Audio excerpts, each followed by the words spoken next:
Mga ganap sa ikalawang gabi ng lamay ni Mamita Pilita Corrales. Marami nga ang nagsidalawan lalo na ang malalapit na kaibigan mula sa industriya. Hindi nakakalimot kay Mamita at syempre sa kanyang pamilya dinadamayan ang anak na si Jackie Lu Blanco. Panoorin at kung hindi pa nakasubscribe, don't forget to click subscribe and hit the notification bell to keep you updated.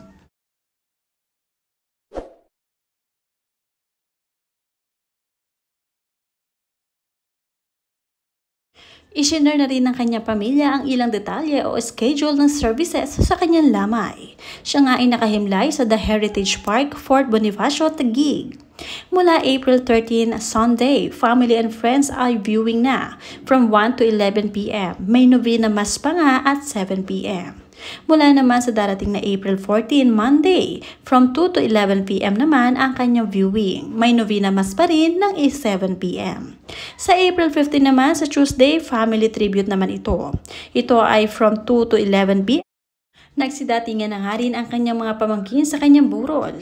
Sabi nga dito, she was and always will be one of the most special souls to ever walk the planet. She is the definition of unconditional love, the true definition of glamorous and truly born to be a superstar. What would go on to change the world with her music, her heart, and her incredible voice? Tita P. Pilita Corrales, we miss you so much. Godspeed, so many memories, so many love, so many lessons never forgotten. Yan ay mula sa kanyang pamangkin.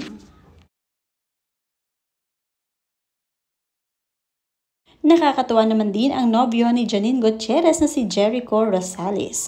Talagang gabi-gabi ay nasa wake din siya ni Mamita at kasama nga ni Janine. Hindi iniiwanan si Janine Gutierrez sa lamay ng kanyang lola Mamita. Nakakatuwa pala dito na idol pala ng mami ni Jericho Rosales si Mamita. And big hugs to the family of a legend and most beloved singer of my mother. Yan ang sabi ni Jericho Rosales. Her songs went beyond memory. It was a great honor to have met her. Maraming salamat po. At talagang napakagalang at mabuti na lamang at na-meet na nga rin nitong si Jericho Rosales ang mamita nitong si Janine Gutierrez bago pa ito pumanaw. Nagpasalamat naman dito si Miss Jackie Lu Blanco. Thank you, Echo. At bigla na lang nag-reply itong si Jericho na hugs. Hindi naman malilimutan ni Janine Gutierrez ang kanyang mahal na lola. Talagang siya nga ang kamukhang-kamukha nito. Kitang-kita naman sa larawan na pareho silang maganda at marami silang memories together. Marami nga ang humahanga kay Janine dahil nakuha niya ang kagandahan ng kanyang lola Mamita Pilita Corrales. Kaya naman ngayon lamay nga ni Mamita ay hindi niya ito iniiwanan dahil ito na lamang ang mga huling sandali na sila ay magkakasama.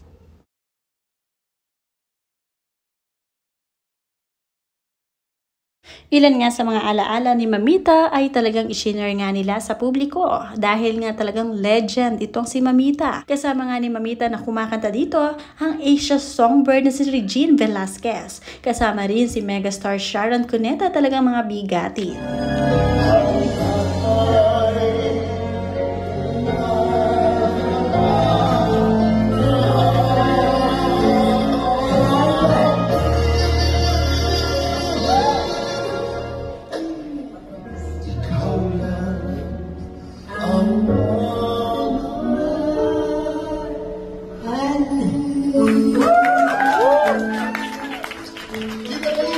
Mga batikang aktor hindi pinalagpas ang pagdalaw sa burol ni Mamita dahil nga talagang matagal nila itong nakasama sa industriya at kailanman na hindi nila malilimutan. Binibigyan nila ng importansya si Mamita dahil nga talagang pinakamagaling at veteran actress ito.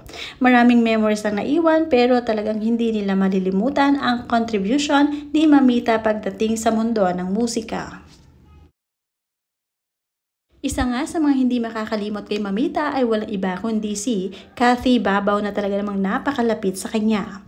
The flowers were beautiful, vivid, bursting with color as if they too remembered her. They stood tall and bright, much like the way she lived, radiant and always full of life. I know she would have loved the setup. Everything in its place, music in the air, her songs played softly, soothing, haunting familiar, like the echo of her laughter, like sunlight through lace. She was as always in a league of her own, incomparable Asia's queen of sons. Her family was there in full force, love gathered in every corner. And the missing hung gently in the room, like a song paused mid-verse. The photo collage told the truest story, that behind the spotlight was a woman who gave her all, who showed up, who loved deeply. She was present in every milestone, every quiet in between. Motherhood and mamitahood weren't just roles, they were her greatest standing ovations. Tita Pilita lived a full and dazzling life, not only in the glow of the stage, but in the quiet spaces where love is made real, over meals, over laughter, in bedtime stories and Sunday lunches. What a life she lived, what a legacy she left behind, and of how lucky we all live in a world filled with her songs.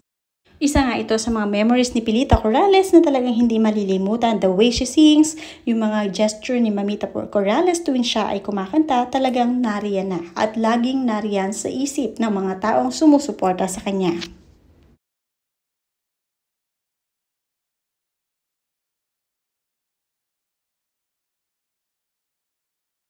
Marami nga nagpaabot ng mga condolences at prayers kay Mamita. Rest in peace, my favorite singer, Pilita Corrales, and sincere condolences to her children, Jackie Lou and Monching, and the whole family. I have long playing records, 78 RPM for Pilita Corrales. Love her beautiful soul. Mula na kay Boy Cheat Hamoy, our deepest condolences, Jackie and Monching and entire family of Asia's Queen of Songs, Pilita Corrales.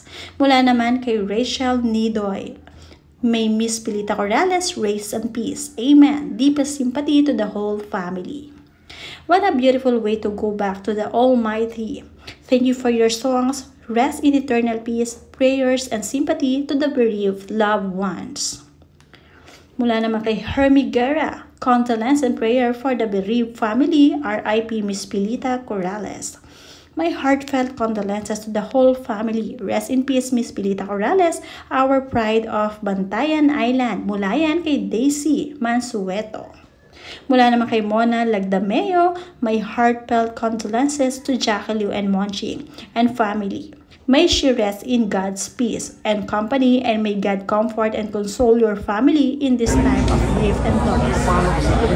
We will surely miss her condolence to the bereaved family mula kay Cora Nieves Marpuri.